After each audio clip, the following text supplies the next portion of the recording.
Many people are reluctant to share their faith because they're afraid of looking like an idiot.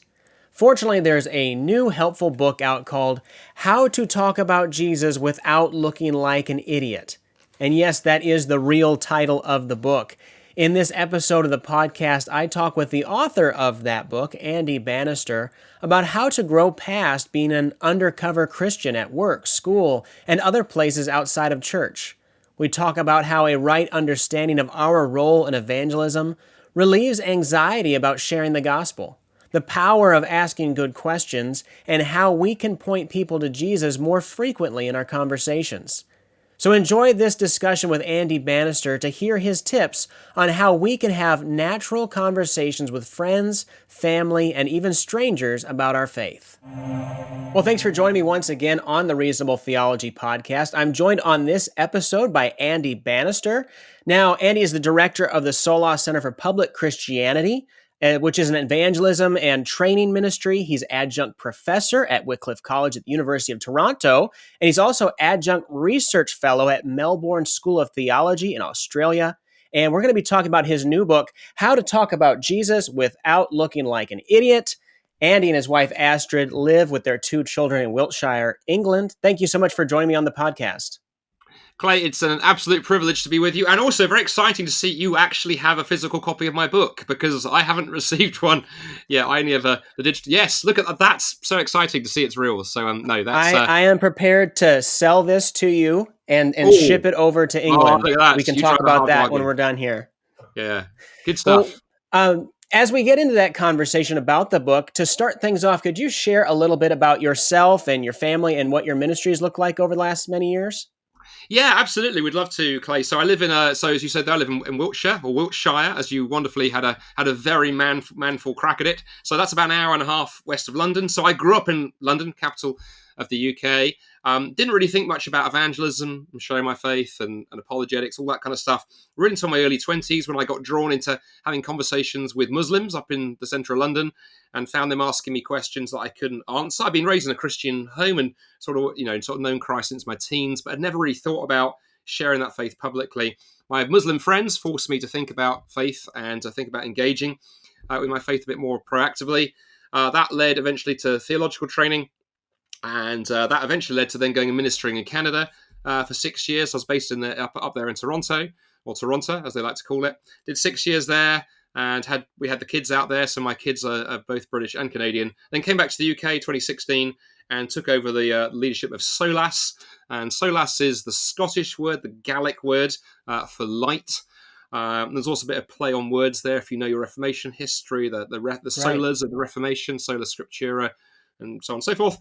And I've been doing that since 2016. And what SOLAS does, Clay, in a nutshell, we do two things. We take the gospel out of the four walls of churches and into the public square. So we love helping churches put on events in places like workplaces, cafes, coffee shops, pubs, bars, anywhere where non-Christians go. Because often we find non-Christians won't cross the doors of a church. So we go to them, and we help campus groups put on events on universities and colleges and schools. So we love doing that and presenting Jesus persuasively. And the other half, what we do is teaching and training Christians how to share their faith more effectively, especially in the workplace. I got a real passion for that. For my first job was in the secular world, and I was a rubbish evangelist. I was terrified about sharing my faith at work, didn't know what I was doing, kept my mouth shut. And the book that we're going to talk about is, in one sense, the book that I wish the 22-year-old me had access to, because it would have been really helpful. So that's kind of us. And yeah, married to Astrid, two kids, Chris and Katrina. And we live in the lovely English countryside, about an hour from London. That's wonderful. Thanks for sharing all that. And so you're training people to get more comfortable with evangelism, more comfortable with sharing the gospel, more comfortable with maybe engaging in some difficult conversations, answering hard questions. And no doubt the fear is that people commonly say to you is they don't want to look like an idiot. And so the book is just very plainly called, how to share Jesus without, or talk about Jesus without looking like an idiot. So what was it that drove you to write this book and address that particular fear that people have? Yeah, great question, Clay. So I think in a nutshell, three things very briefly. Firstly was the story I just alluded to there. So looking back on my Christian journey, my first 6 years of work, I worked for a hospital in South London. Loved my time there. But I look back now and think, gosh, I really was an undercover Christian, because outside of work, I was very actively involved at church, particularly in youth ministry, very quite active Christian. But inside work, I kept my faith to myself. I hid it away. I think if at best, probably what I did was try and be a nice person at work and hope that people might go, "Oh, Andy's a nice person. He must be a Christian," which never happened. Yeah. And there was loads of fears that I think kept me from sharing my faith more actively at work. Fear of looking like an idiot, fear of making Jesus look like an idiot, fear of the implications for my career, fear of standing out, and then I guess fear of being asked a question that I had no idea what to do with. And those fears just closed me down. And then since that time, I've talked to hundreds and hundreds, probably thousands of Christians whose story is similar. I regularly meet people who are not actively sharing their faith or are very nervous about it. And when you say, "Well, what's holding you back?" Similar fears to my own. So that began making me think, gosh, I wonder if I could draw on my own story and then that's the journey I've been on, learning how to overcome that. And then the title, funnily enough, I was doing a training session at a missions conference in Canada, I think Winnipeg, back in about 2012. And myself and the conference organizers were on a Zoom call, on a call like this. And so we're brainstorming the title. And sort of out of the group of the four of us, I have no idea who actually came up with it. Somebody suggested, "This is the session title." It went down really well. And since then, I must have taught this material to, tens of thousands of Christians around the world. And people began telling me 2-3 years ago, "Oh, Andy, you should do this in a book. Turn this into a book." So finally, I got round to doing that. I think it's a brilliant title. I can say that because it wasn't original to me. And but what I like, Clay, is that sometimes we mess around with it in titles. We sort of dance around the real issue, and the real issue is people are afraid of looking like an idiot. So let's Yeah. write a book, I thought, that does what it says on the can. That's wonderful. And so, in the start of the book, and then in your recap of what kind of led to it, you mentioned that in your 20s, you feel like looking back, you were a bit of an undercover Christian. Can you get a little bit more into that? What did that look like for you? Mm. Why is it that you've kind of seen yourself in that light in hindsight? And how might someone that's listening, watching this, recognize, I'm acting a little bit like an undercover Mm. Christian at work? Well, I'd say the first thing, as I alluded to kind of there, was noticing that outside work, very active Christian. Inside work, didn't really talk about my faith a lot. Jesus very rarely came up. That was the first thing. Secondly, looking back, I caught myself really where I noticed it was when the "what did you do on the weekend" conversation happened. And I know other Christians for whom this is the issue. So go into work Monday morning. Colleagues might say, "How was your weekend?" And I would talk about playing football or soccer. For Americans, on a Saturday. Perhaps I went and saw a movie with friends on Saturday night. I would gloss over Sunday morning and then talk about the things I'd done. I would never mention church, for example. And quite frankly, I think my friends and colleagues in church, in work, would have had no way of knowing really that I was a Christian. And then what was hilarious was after I'd been there for 6 years, they threw me a little leaving party. I had actually resigned. If your work throw you a leaving party and you haven't resigned, there is a subtext. But I had resigned. They threw me a leaving lunch. And at this leaving lunch, I discovered that a woman who'd been working for the same amount of time, about 5 doors down on the same corridor as me, was also a Christian. And she'd also kept it quiet. So if we'd both been more public, we might be able to help each other, encourage one another, pray with one another. And so I kept it totally, totally quiet. And so, yeah, I think that's what I find looking back, that real fear of what would happen if I'd been found out. And I meet loads of people like that who, when I sort of ask what they do, they tell me where they work, and I'll say, "Oh, do your friends, your colleagues at work perhaps know you're a Christian? Do you talk about it?" And sometimes they'll look embarrassed. Sometimes people laugh and go, "Heck, are you kidding?" And it's got even harder now, hasn't it? Because I'm talking the 1990s. Now we're in an Right. age where if you say you're a Christian, because of the culture war stuff that has gone on, people now maybe get pushed back on, "Oh, you Christians, you're transphobic. You Christians, you're homophobic." People make assumptions about your politics, but more so in the US, but also I think over here in the UK. And so no wonder I think that a lot of Christians, like, the best thing to do is keep quiet for fear of getting into trouble. Yeah, I was going to ask that because your experience, you might maybe characterize as more. You didn't want to have odd conversations. You didn't want to not have the right answers. You didn't want to stumble over your words or present, the gospel poorly. When you're talking to folks now in your training center, have you seen an increase for people saying, "I'm afraid to speak up because of ramifications for my work, my career, or whatever else"? Yeah, I think absolutely. I mean, I had this happen to, to a friend of a friend. This happened to he'd was having a nice, conversation. He thought with a colleague at work. He'd even invited his colleague to an event at the church, like a carol service or something. They'd come, and then in some conversation somewhere, his colleague had just asked him what Christians think about sexuality. And so my friend's friend had done a very gentle answer, but hadn't skirted around what Christians think about marriage, and thought this had all gone well. Well, 2 days later, he's summoned to HR and told that he has triggered and made his colleague feel unsafe because of what he said about sexuality. And he's warned in no uncertain terms, you must never bring religion into Right. this workplace again, or you will be fired. That direct. And the frustrating thing was my friend's friend thought it had all gone well, but it clearly hadn't. So Right. that's an example. Perhaps another slightly sort of variant example. I think I told this story in the book. I had a friend of mine who was worked in Dundee, a Scottish city where I used to live, working for a small scientific establishment there. Well, the HR department decided they wanted to win some award from a major LGBT charity, so they put this mandate around that for Pride Week. In fact, this dates this. It was Pride Week, not Pride Month. That every employee was to put a poster, rainbow poster, above their desk, to sort of, show, support for the LGBT community. And my friend obviously felt this went against his Christian convictions. But then he said to me, "What do I do? Do I get fired?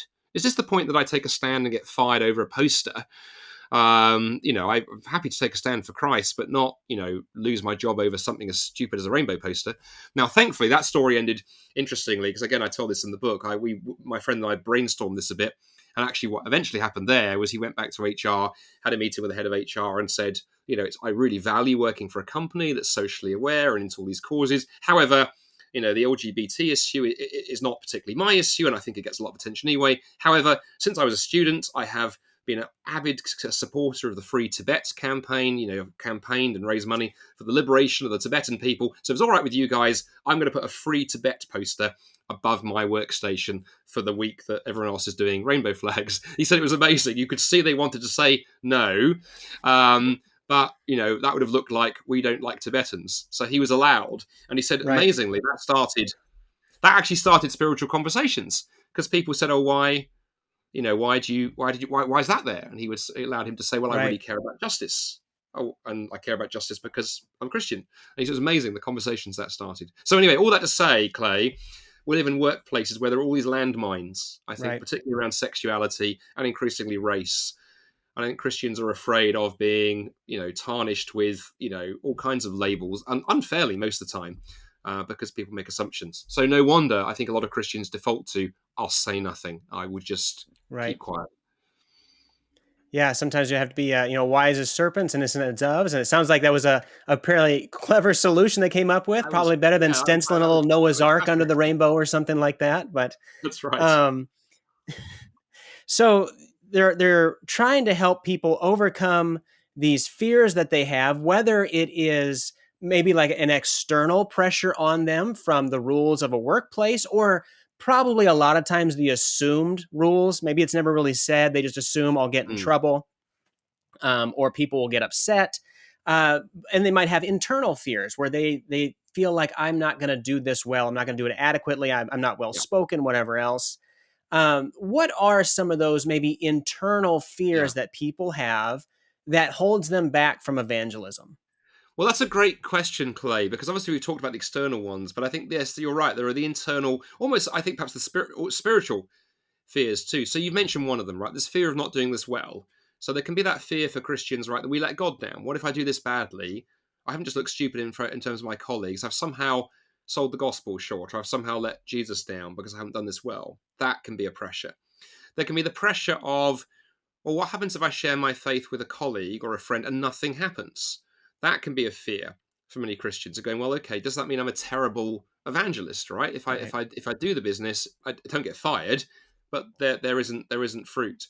And I think one of the wiles of the enemy, actually, quite frankly, is to make us feel that it's all about us. That it's all about us. It's our effort, it's our cleverness, it's our smartness. And if the expected result doesn't happen, then somehow we're second-rate Christians. And of course, theologically, that is absolutely, insane, because we know firstly it's the Holy Spirit's work. The Spirit works through us, but what God asks of us is availability, not necessarily ability. And yeah, sometimes there'll be dramatic results. Sometimes we're called to be faithful, even if we don't immediately see the results. Secondly, of course, we are not designed to carry that kind of burden. It's interesting. I was, in my devotions this morning, I came across that passage in the Gospels where Jesus talks about, my yoke is easy and my burden is light. It's often us who make our burdens heavy and our yokes horribly hard to bear. Jesus doesn't say, right, mate, out you go, and if they don't become Christians, it's your fault, and it'll be their eternity on your head forever. That is not what evangelism looks like, but I think it turns into that. And then the other thing I think that goes on that perhaps reinforces those is it's very easy if if you feel a bit inadequate and you feel a bit not very confident and you feel that evangelism is not really your thing, is then what happens? You start looking around at others who are very gifted. So people, I'm very conscious of this now because I was a useless evangelist early on. Now I've had a lot of experience. I'm afraid people look at me and go, okay, well, Andy Bannister can do this, or Clay can do this, or Bill Craig can do this, or Tim Keller can do this. I'm not called to do that. And I think one of the challenges is sometimes we put these well-known Christians who are very gifted at evangelism on a pedestal. We don't look like them, and then we think it's not for us. But then I think it's worth remembering that, quite frankly, I think God would probably rather have a $1 million $1 apologist than another $1 million apologist, of going, because where that matters is that everyone listening to this will have people that only they can reach. Sure, mention Keller, very well known. I mean, he can stand and do big platforms. He can't come into your workplace. He doesn't know your colleagues. He doesn't play, hockey with your neighbors of an evening out in the street or whatever. You have connections and relationships that potentially only you have. And that's why I think evangelism, sharing your faith, is for everybody, because God and the Holy Spirit, love to work through those connections, and you have connections that are unique to you. So yeah, I think each one of us have people that God has called us to reach, because we are uniquely equipped to do it. And certainly everything we see in Scripture reminds us that God is pleased to use humble, perhaps unexceptional people to do tremendous, exceptional things so that He is glorified. There are cases, obviously, where He uses these great men to do great things, but nowhere in the Bible do we get the sense that God is interested in sharing that glory with someone who can say, "Hey, look how great I was at this. Look what a wonderful job I've done." The fact that we feel inadequate is probably our primary qualification to go out in obedience to share the gospel like Jesus commanded. Yeah, well, I mean, two thoughts spring to mind. One from the Bible, and a more contemporary one. So from the Bible, I mean, I used the example in the book of Jonah is interesting. I mean, probably up there as a contender for the world's worst evangelist, because in the book of Jonah, God calls him to go to Nineveh. So what does Jonah do? He runs away in entirely the opposite direction. I mean, literally, outright disobedience. God sends a storm and a whale, all those dramatic kind of miracles. Still, despite the fact God has done all this powerful stuff, so Jonah should have confidence in going to Nineveh. Still, he doesn't want to go. He hates the Assyrians, and you can understand why. They're a oppressing, brutal nation. But finally, he goes to Nineveh. He preaches arguably the world's worst sermon. Five words in the Greek, in the Hebrew, is all he does. And then bang, huge dramatic, outpouring of repentance, and the city is saved. And then, of course, rather than go, oh, that's amazing. All right, thank you, Lord. I was pretty useless, but use me. He sits under his tree and has a total hissy fit, because what he actually really wanted was death and destruction to rain down on Nineveh, and God has used him to rescue a people. But I look at that and go, the mistakes and the attitude issues that Jonah had, and God still worked through him. So there's a lesson there. And the flip side as well, I think, of getting too clever, one of my literary heroes, and my Christian heroes from history, is a guy who very few people in the States have heard of. Is an Australian, well, originally British, but an Australian Baptist pastor, the turn of the 19th into the 20th century, called F.W. Borum. Actually, Australia's greatest author ever. He sold millions of books. Brilliant preacher and pastor and writer. I collect Borum books. I was reading his biography the other night, and he told the story of he was quite a gifted evangelist. People came to faith through his ministry, but he would always look at people who did altar calls. He never did altar calls, and finally he's convinced, okay, you know what, I don't think this works, but I'll try it.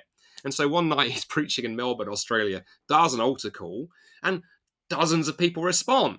And he's like, oh, wow, I've been missing something. This is the formula that I should be doing. Tries the very same thing the following week, 0 response. And he writes about there was a humbling lesson in God saying, I'm going to work through you, but it's not about method, buddy. And he said, I then went back to the Right. style I'd used for 30 years and that saw more of a drip, drip, drip steady sort of thing of converts. So I think we have this tendency to, put people on pedestals and then try formulae as well. It has to be done this way, it has to be done that way. And one of the things I talk about in the book a lot is be natural. If we can learn to be natural with our friendships, natural with our conversations, get to know our neighbors and our colleagues, be open-hearted, spend time with people, invest in time, hospitality, and then as we do that, learn to have good conversations that are natural and winsome and engaging, and sort of baptize that, surround that in prayer. God can do amazing things.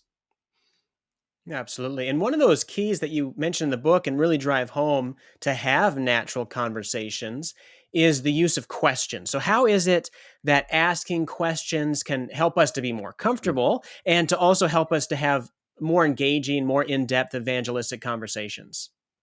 Brilliant. And you're right. Questions are very powerful. And I first noticed this incidentally simply reading the Gospels.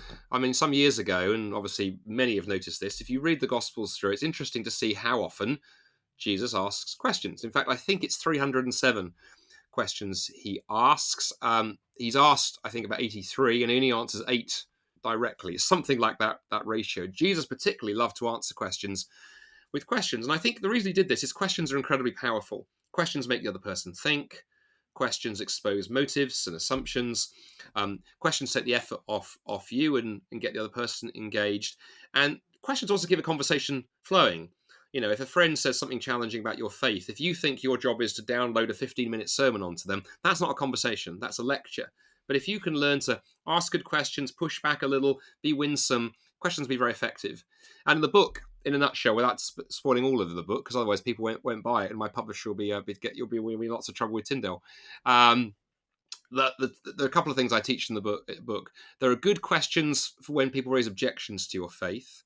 So simply learning to say, to respond to perhaps a question with a question. What do you mean by that? If somebody says faith is irrational, to be able to go, well, okay, what do you mean by irrational? Help me understand what's irrational about faith. You've simply turned the table slightly. You've queried what they've said, and you're making them do some work, and you'll crack open the conversation a bit rather than feel terrified. If somebody makes an assertion, gently exploring why they think that. So if somebody says, how can you be a Christian, Clay, in the 21st century? We've got modern science, right? We've got artificial intelligence. All the technology and science and faith are clearly, contradictory. Rather than sort of get all flustered about that, to go, that's really interesting that you would say that. What just out of interest led you to that conclusion? What is it that you've read or studied or thought about that makes you think that? What's your evidence for that? In other words, and that can be fascinating because there's a lot of skepticism out there that's ungrounded. So those two questions, what do you mean by that and why do you think that, are really helpful if people have objections. But for me, the real heart of the book was coming across more and more people, and maybe the same has been true in your life, Clay, coming across people who are anti-Christian. They're just not interested. They would say they don't have a religion. They're not interested in God. Surveys in both the USA and on my side of the Atlantic have shown that the rise of the nuns, Nones, not Nuns, is everywhere. Well, one question I teach in the book here is the have you ever wondered question. And with that, what you're doing, with somebody who's apathetic or agnostic, you're looking for something they're passionate about, and you're asking them, have they ever wondered sort of what the source of this stuff is? And one of the most really obvious ways to do that today is with human rights and justice. If somebody looks at some travesty in the news and says that's terrible, what Vladimir Putin is doing in Ukraine, that's awful. To say to your friend, that's interesting. So, obviously, justice really matters for you. Oh, yeah, gosh, yes, it does. That's what's going on there is outrageous. Interesting. Have you ever wondered why you care about justice? I mean, after all, if we're just atoms and particles in motion, who cares what one set of particles does to another set of particles? But, have you ever wondered why we care about justice? Or have you ever wondered why we care about beauty or meaning or truth or identity? And the have you ever wondered question, which actually originally goes all the way back to C.S. Lewis, I think is where I first picked it up, is a great way of starting spiritual conversations with people who, if you said to them, do you believe in God, will go, no, not interested. But if you come in those other areas, there's all kinds of fruit for rich conversations. Yeah, and questions are tremendously helpful in any challenging conversation, really. I mean, it accomplishes so much. It gives you time to think. You don't feel like that you've got to respond right away and have some brilliant thought. You can slow the conversation down by asking good questions. It allows you to answer questions and speak to things that they actually have and believe, Mhm. rather than you're talking past them on things that they don't care about. That's not their concern. That's not their critique of Christianity or anything like that. It lets you gain information, and everybody wants to be heard and understood. And I think we can show a lot of respect to the other person by seeking to understand where they're coming from. Yeah, I think you're absolutely right, and I think one of the sad things is sometimes Christians have picked up a reputation in our culture for being people who are very quick to talk and very slow to listen. I tell the story in the book of a few years ago. My family and I were on holiday in the English Lake District, beautiful part of the mountain country in England. And over the course of our week, we got to know another family that we met at the local play park because they had small kids, we had small kids, and over the week got to know this other family. They weren't Christians, but we conversations about faith began. And on the last night, we were having, I think, a curry together. And the wife over the dinner looked at my wife Astrid and I, and she said, "I'll never forget this." She said, "I can't work you guys out. I can't work you guys out. You're clearly into this Jesus thing," was her way of putting it. She said, "But you're not crunchy." I remember saying to her, I said, "What? Sorry, what do you mean? What do you mean crunchy?" She went, "Oh, come on, you know what I mean, crunchy Christians." I went, "That sounds like a cannibalistic breakfast cereal. What does that mean?" She went, "Well, you know, the kind of people you can't talk to about anything because you mention any subject and there's sharp intakes of breath and tuts and you know that you can see they disapprove of everything. You say every time you swear, you know, my husband and I swear occasionally. She said we f bombed earlier. You didn't bat an eyelid. So you know, what is it about you guys?" And yeah, that opened up a whole conversation. But what was interesting, it kind of saddened me slightly because I don't think my wife and I are particularly amazing Christians. I do our best to follow Christ faithfully, but we have learned to listen to others. And I think that woman had encountered lots of Christians who didn't and took every opportunity to just be negative and preach at them. And what we found is if you listen and ask questions and take an interest, then all kinds of things open up. And we see, by the way, a biblical model for this in Acts 17 without doing a whole sermon for you, you know, folks listening to this, go read Acts 17, 16 to 34. Sometime that's Paul in Athens, and he wanders around Athens. We're told he sees all the statues and the altars and whatnot. And you'd expect Paul, as a good Jew, to get irate and cross. He doesn't. He goes and preaches at the Areopagus, and his opening remark is, when I saw all your statues, I was very impressed. I was wonderful how religious you are. He's positive and he's welcoming, and you could see the Athenians warm to him. Now then he moves into the gentle critique of, look, this stuff really isn't on, and you've got this unknown God business going on. Let me tell you who that is. But he starts by he takes an interest, he looks what's going on, he figures out what the Athenians think, he builds bridges, and then he takes the gospel across that bridge. And one last thought, by the way, Clay, the other thing with taking an interest and asking questions, you can practice this in a very low key way. If you're listening to this and you're a bit of a nervous person, you're like, man, not quite sure I'm ready for this. Well, obviously, but buy the book, of course. Why would you not? But practice this next time you're in an Uber or at the coffee shop or wherever when you're engaging with someone who's not a Christian, the barista, the Uber driver, wherever it is, you know, another parent at the school gate. Think to yourself, can I learn something about this other person in my brief interaction? You know, rather than just sit at the back of the Uber and hop out at the end. Take some time, find out about the person who's driving you, find out where are they from, they got a family, they got kids, what are they into? You don't have to be spiritual at this stage. Just learn to ask really good questions. Now, what's interesting, if you even just keep it at the level of family and work and what they're into, there will come a point where the other person, just being normal human being, will ask about you. So what about you? You know, what do you do? What are you into? And if you're that little bit bolder and be praying quietly for a bit of confidence, there's an opportunity. Who knows that God may open a natural door for you to say, you know, I'm a Christian. Even if it's something as simple as, you know, my family and I lived here for 20 years. I go to the church around the corner. I, you know, work at the office building up there. But just take an interest in people. Yeah. People love it when other people take an interest in them. And it's a very low key way to build the first steps on a journey towards a spiritual conversation. Yeah, and it builds that relational capital. I think you alluded to it earlier. Is not everything's going to go from someone's a committed atheist, a hater of Christianity, and then you have a 5 minute conversation with you, and they are a follower of Jesus. I mean, Lord willing, you get to experience something as wonderful as that. But when you're asking questions, you're having engaging conversations, you're building these relationships that God can use over time, over many conversations, or perhaps unbeknownst to you, some other Christian that's being faithful in evangelism gets to pick up from there. And you're building into these things that God can use over time, and asking questions can help you do that. You're absolutely right, and I love the point you make there about others being involved. I mean, Paul alludes to this in the New Testament, where he talks about. I think it's in First Corinthians. He talks about one man sowed, another watered, another reaped, and really trying to introduce the idea that actually God works through a variety of people. And it's interesting as well. For folks listening to this, to ask yourself the question: who is involved in you coming to faith? And for most of us who are Christians, there are multiple people. I look back and go, okay, in my case, it was my mum and dad, because I was raised in a Christian family, had that blessing. But it wasn't just them. I also had two particularly brilliant youth leaders who were instrumental, as I'm in my teens and in coming through to faith. And then probably in cementing that Christian faith, a couple of significant people early on in my 20s who, in terms of discipleship, were absolutely crucial. So it's a bunch of people.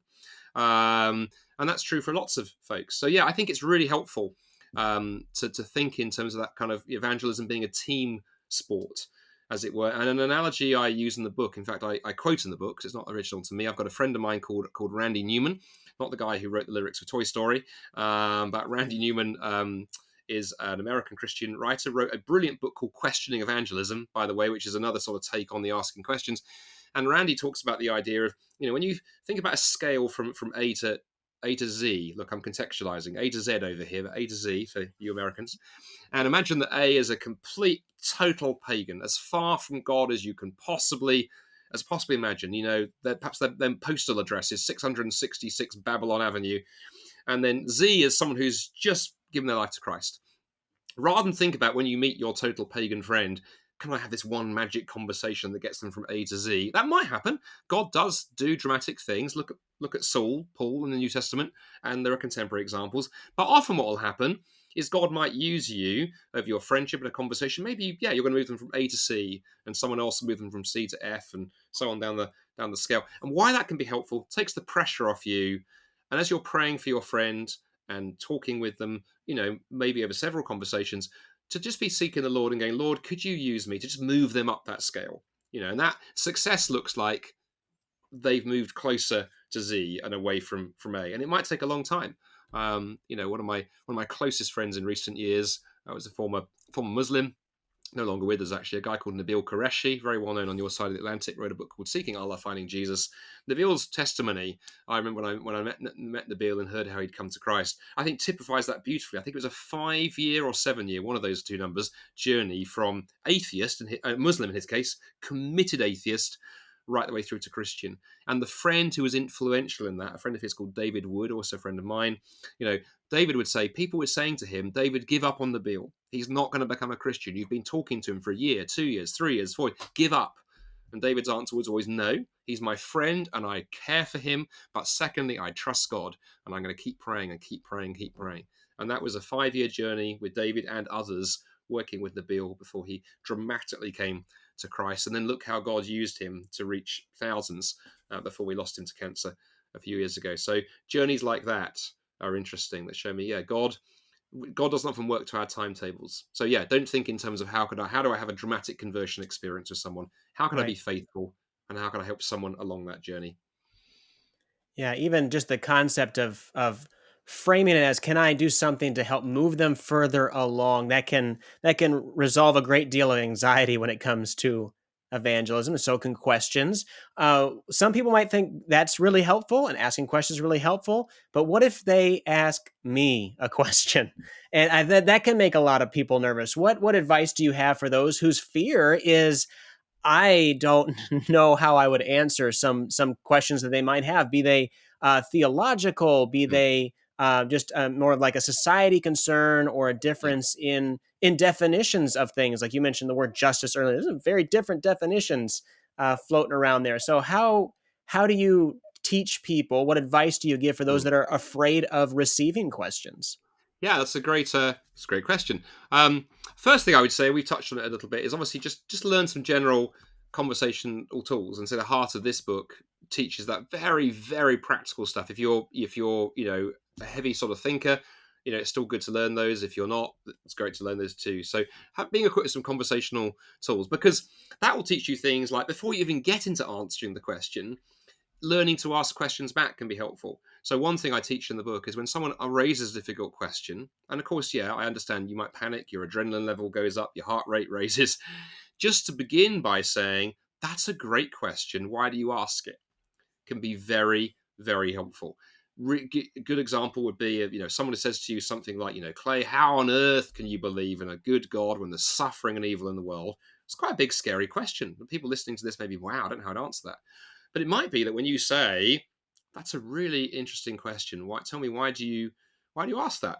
Well, if you discover that the reason they're asking that is because they've just lost a loved one to cancer, it may actually be that your role in that conversation is not to try and give some clever theological answer. That's the last thing that person needs. What they need is someone to listen and weep with them and have them tell them story and say, look, I don't have all the answers, and what you've been through is terrible. May I pray with you? And I've had conversations like that where I haven't had to draw upon the theology that I do know.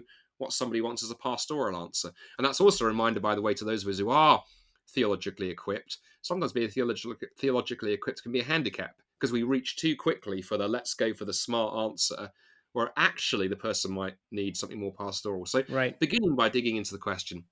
And then the other thing we do in the book is I teach people a fairly straightforward series of steps that we won't go into now, because it will take probably a bit too long to go through, but a fairly simple series of steps that you can work through with any question, that teach you to begin, sympathizing a bit with the person that I've just described, teach you how to begin exploring the question a bit with the other person, and unpack it a bit, and particularly as well show how they have some things to answer. A good example there would be the problem of evil.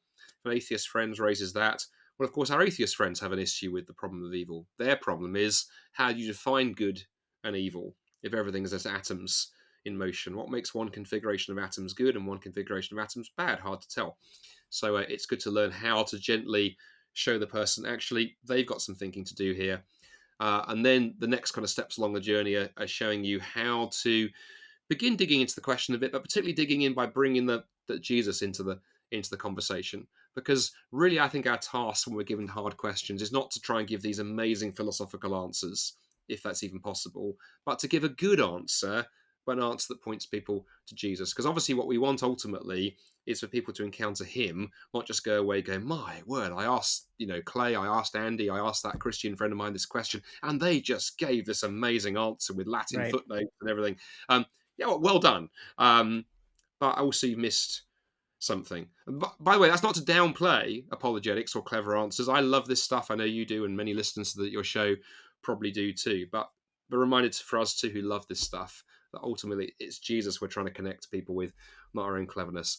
And then lastly, I just talk in the book a little bit about, there are great ways, I think, to get prepared ourselves. If you get asked a question you don't know, do not be afraid of saying to your friend, do you know, that's a really good question, thank you for asking that, that's a brilliant question, and I haven't really thought about that before, but if that question really matters to you, if that's a question that you would really value an answer to, leave it with me and I'll go and find the answer to that. I'll do that for you, and we can perhaps grab a coffee in a week or two, and then be good to your word. Talk to an older, wiser Christian. Talk to a pastor. Great apologetic websites, great apologetic podcasts. I can think of one right now, and so on. And then come back to your friend. And actually, it's amazing. Actually, when you do that, that opens doors. The fact that you've taken the time to dig the answers out, the time you've gone back to your friend and gone, thank you for that question, it was brilliant, and I actually really value the chance of my own faith to do some digging into that. And look, I think I've got what I think is a fairly good answer. Let's talk about it. The fact that you valued them enough to do that and follow up can be very powerful too. So just because you don't know the answer right now doesn't matter. You are a human being, not a walking incarnation of ChatGPT or Wikipedia. So just because you don't have the answer on tap is not something to be afraid of. Yeah. So much of this just boils down to, you are a person talking to a person and trying to point them to the person of Jesus Christ. And that is the task of evangelism. That's the goal of these evangelistic conversations. Obviously, you go through a lot of tips and helpful guidance throughout the book. Where can folks go to learn more about you and your ministry and pick up a copy of the book? Well, if the technology works, I should be able to do a quick kind of screen share into Zencaster. So that's all I've got. I've only got the virtual cover of the book, mate, not the physical thing you've got. So if they go to the Solas website, that's the ministry that I work for, SOLAS, Solas-CPC, Centre for Public Christianity.org. And if you want to see the book, put /book on the end of it. And we've got links to almost every country we can think of where you can get hold of it. But also, Clay, recommend people check that out because we've got thousands of resources there, free resources on the Solas website. Everything's free, not the books, but all the resources and articles and videos, which means if you want to dig deeper into particular questions, we've probably got stuff on there, all kinds of resources there to help you with evangelism, but also that you can share with your friends. So, for example, the wandering question I mentioned earlier, we have a series on the Solas website called Have You Ever Wandered, which is, I think, 26 different wandering type questions deliberately written as articles or videos you can share on your social media feed or with a friend, can start conversation. So check out the Solas website and all the resources there. And as I say, links there to where folks can get hold of the book. Excellent. I'll be sure to include all those and other resources associated with the conversation that we've just had at the show notes for this episode at reasonabletheology.org. So if you would like to pick up a copy and be fortunate enough to have an actual physical copy like I do, you can head to that website. You can get it off from wherever you typically get your books. Our guest on this episode has been Andy Bannister, and we've been talking about his new book, How to Talk About Jesus Without Looking Like an Idiot. Thank you so much for the conversation. It was really helpful, and I really enjoyed it.